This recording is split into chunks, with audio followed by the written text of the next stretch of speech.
XRP family, we got a little bit of representation. Our XRP leader, Brad Garlinghouse, joining the elitist over there at the World Economic Forum. And so we're going to have our morning coffee while we watch Brad Garlinghouse on the tokenization panel.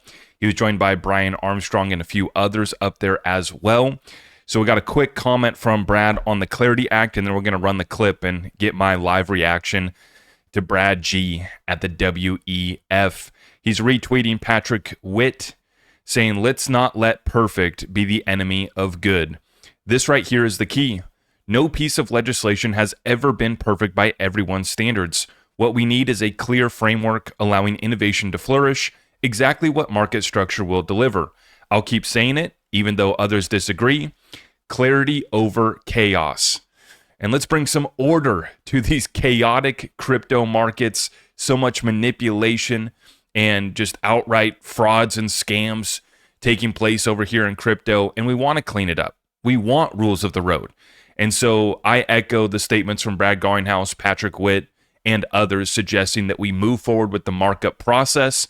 I want to get these senators on the record defending the bankers and their interest of, not allowing yield and some of these other things that they're trying to ban and outlaw, completely going against what makes this country great in the free market capitalism that we once experienced, unlike the crony capitalism that we've been living under for basically the last 100 years since the inception of the Federal Reserve. And you guys know where that story went. And so let's get right on into it, folks. I'm very hopeful that the Clarity Act, we still have the markup vote that's set to take place in the Senate Ag Committee on January 27th next week. And we're hoping, not holding our breath, that that's actually going to proceed. And then we'll wait for the Senate Banking Committee to schedule their markup vote. They canceled it last week, and they have not scheduled a new date for the markup vote yet. So all eyes on DC for that. But let's head on over to Davos, Switzerland for the World Economic Forum. Brad Garlinghouse appearing on the tokenization panel. And we have about 6 minutes that was clipped up here by Bank XRP. I want to give a huge shout out to Bank XRP. I've had the pleasure of meeting him at the past few XRP Vegas and also at Ripple Swell. Great guy. And I asked, how do you get all this clipped up so quickly? And he says that he'll be out driving and then he'll, see an interview or something pop up. He'll pull over on the side of the road, bust out his laptop and clip it up real quick. And so really appreciate Bank for always having our clips of Brad and the team at Ripple. Here we go. Brad, on that note, there are lots of sound bites there, lots to respond to. You're already seeing the momentum. First up, tokenized assets on Ripple's XRP ledger surged over 2,200% last year. Just weigh in from your perspective. Well, I think I agree with a lot of what was said here. I do think the first poster child of tokenization was really stable coins. You saw, as Brian observed, massive growth last year. I think, went from, in 2024, $19 trillion of transactions on stable coins. Last year, in 2025, is $33 trillion, so about 75% growth. I think many in our industry would say that's going to continue. I think to the extent there's space between what Brian was just talking about and how I think about the Bitcoin idea of a Bitcoin standard, I look at that and I think it's much more of the marriage. Sovereignty of fiat currencies, I believe, is for many countries sacrosanct. Ben Bernanke spoke at a Ripple event many years ago, and he made the point that governments will roll tanks into the street before giving up monetary supply, giving up the control of monetary supply, which stuck with me as, yeah, that makes sense. And so, and to provide a little context, Brian Armstrong doing what Brian does, shilling Bitcoin and the Bitcoin standard and, self-sovereign and all this, which we love. We all consider ourselves to be, sovereign citizens, and we don't want anybody giving us a handout. We would like to rely upon ourselves. That's great. But at a certain point, when you join the adults in the room, it's time to have that adult conversation. And Bitcoin does not get the complete job done. And this is why we always say XRP is the better Bitcoin. Let's let Brad continue. At Ripple, we very much focus on building the bridges between traditional finance, as Bill was describing, what we now call TradFi, and decentralized finance. And that has meant working with a lot of the banks around the world to kind of build those bridges. Governor, you have to address this. Is the euro in danger from a Bitcoin standard? No, I'm a bit skeptical, Brian. Sorry to say it about this idea of the Bitcoin standard. We left the gold standard, but the gold was only a technical mean. What is important is what you say, Brad, that monetary policy and money is part of sovereignty. And we live in democracies, and I think the public role is key. Element of trust, but there's also an element of momentum. We're seeing it in terms of the swing away to gold, which is now just a momentum trade as trust is eroded. Brad, do you want to come in on this and the element of trust? Yeah, before we do, I just want to make the comment real quick. See what happens when Bitcoin's brought up to real bankers? They laugh it out of the room as far as Bitcoin being the new reserve, being the standard, and all this Bitcoin maxi talk. They literally laugh it out of the room. There's no place for it. Can Bitcoin play a role, as digital gold? Maybe you have a little small allocation, right? I'm not rooting against Bitcoin. I'm just showing you guys that when real bankers are having conversations, they laugh the Bitcoin standard talk right on out of the room. And then they welcome Brad Garlinghouse and Ripple and XRP. Well, I certainly think momentum is a big part of this. And I think, frankly, I personally think the crypto environment and stablecoins included, and even tokenization, momentum is so much on our side of that direction. And that's partly because you're seeing the U.S., the largest economy in the world, has been pretty openly hostile towards facets of crypto and blockchain technologies, and that has shifted dramatically, starting with the White House, but certainly, the work that the industry based in the U.S. has come together and helped elect a much more pro-crypto, pro-innovation Congress, and you're seeing that play out. So I think momentum is a big part of this, and continuing to make sure that we're playing into that in a nice way, but also demonstrating real results. Because, look, if this is just hype, I think part of the tokenization topic, the main topic today, part of that is we shouldn't tokenize everything just to tokenize something. There has to be a positive outcome of efficiency or transparency or, some of the root benefits of being tokenized. Otherwise, it's just okay, it's a nice science experiment. I'm surprised no one's throwing democratization of the market to me. And that's typically the argument when we have some sort of innovative approach to an asset class.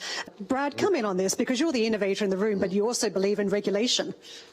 Yeah, I think what's going on in the U.S. right now it is a classic dynamic of when you create new law, it's never going to be perfect. And, I think what's the dynamic within the industry and working with Congress has been kind of, I subscribe to the idea that perfection is the enemy of good, and you can't get to perfection. And so I think Brian's exactly right. We're as close as we've ever been in providing that clarity.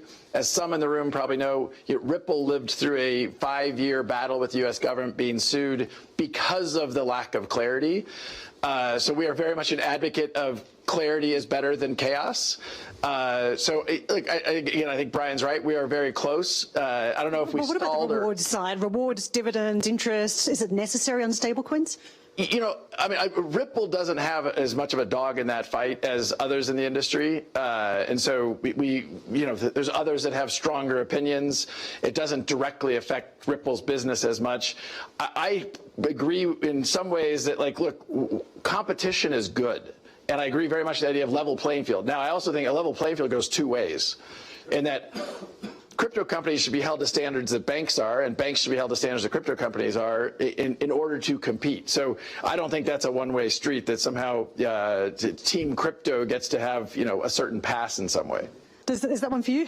Sure. I'll comment briefly. Not all layer 1 blockchains are created equal. Some use, as you're describing, proof of work. Some use proof of stake. Some use other consensus models. So I wouldn't uniformly put all of the kind of blockchain infrastructure in kind of one power lens. And so I don't think it's as big as a deal. And what you're seeing is most of the activity of stablecoins today is on more power efficient blockchains, either use proof of stake or a consensus mechanism. Just to add to that, proof of stake uses 99.9% less energy than proof of work, right? Which most of the tokenization is happening on Ethereum blockchain, which uses proof of stake. I'm going to touch on that. Does it provoke more speculation in asset classes, and where does that leave the average owner? Well, you're choosing the word speculation. I subscribe to Brian Armstrong's comment earlier of like opening up investment access, and investment versus speculation. I put it in kind of two different buckets. They both have a purpose, and they both have active market participants. But I think the opportunity around tokenization for certain verticals is in fact the democratization of access to investment, less so on the speculation side.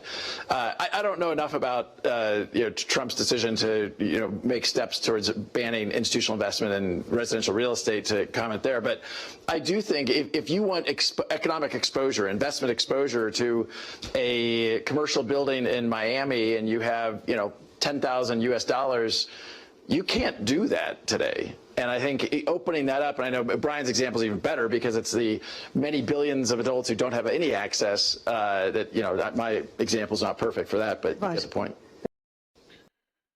Another great representation by our XRP leader, Brad Garlinghouse. And, it's just incredible to see Brad every time he gets in the room there and does such a fantastic job. And although, and this is what we want. We don't want him just up there shilling XRP, right?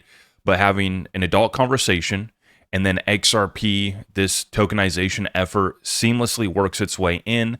And the moderator of the panel noting how much the tokenization on the XRP ledger has grown. And so you guys can view the full panel there. The whole segment's about 50 minutes long. Bank XRP just clipped up Brad Garlinghouse's response in that panel. But I have to agree with Brad on most of those points. We're not here to just conduct a science experiment. We actually need efficiencies through the tokenization efforts to make them worthwhile. And that goes for everything that we're doing in blockchain technology, right? There's a lot of technologies looking for a problem. And I think that Ripple has done a fantastic job of just focusing on addressable problems. And these problems are huge markets, huge problems that need big solutions, and the XRP ledger is being built to scale to those problems. And so I think that it was another fantastic representation of XRP, the broader crypto industry, at the World Economic Forum there by Brad Garlinghouse. And I encourage you guys to go check out the rest of that segment if you're interested further. But we absolutely love to see it. Now, there's been a couple other partnerships announced, ROUSD on Binance. I'm going to record that in a second update today. We want to break this up into consumable videos for you guys. So I'm going to cut this video off here, and then we'll be posting a second update on some of the other things that came out today as well. So busy day for Ripple and XRP as a whole. We continue to move forward every single day. And another buying opportunity presenting itself in the markets as XRP trades below $1.90 this morning as we record this update. So we're definitely taking advantage of that. And if you guys are looking for a platform to secure your XRP or crypto precious metals through your retirement funds, our sponsor, iTrust Capital, has you covered. They have the premium Cushy account, which is their product outside of the retirement funds. And then they have the traditional Roth and SEP IRA available as well. Get tapped in with them. Linked up down below in the description is my link where you can get a $100 funding bonus and get access to crypto and precious metals through your retirement funds. That's why we partnered up with them. So thank you for stopping by. If you appreciate the content, like it, and please help us out by sharing it out far and wide. And we'll see you guys later today in the second update. God bless you all. I am your host, Zach Rector. I really appreciate all of the love and support. If you want to support the channel, just remember that you can start by smashing that thumbs up for me, sharing this content far and wide, and everything else is at my website.